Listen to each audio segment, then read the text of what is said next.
Sa paanan ng mga bundok ay may isang payapang baryo na tinitirhan ng masisipag na tao. Ang mga taga-baryo ay nabubuhay sa pagtatanim, paggawa, at simpleng kabuhayan. Kahit kakaunti lamang ang kanilang mayroon, sila ay mababait, mapagbigay, at laging nananalangin sa Diyos. Ang kanilang pagkakaisa at kabutihan ang nagpapaganda sa kanilang buhay. Isang araw, isang masamang tao ang naghangad sa baryo. Gustong-gusto niya ang lupain at inisip, narito ko itatayo ang aking palasyo.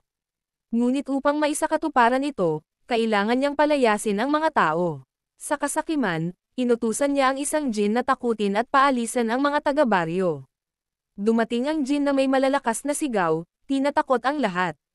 Natakot at nag-alala ng labis ang mga tao, iniisip kung saan sila pupunta kung iiwan nila ang kanilang tahanan.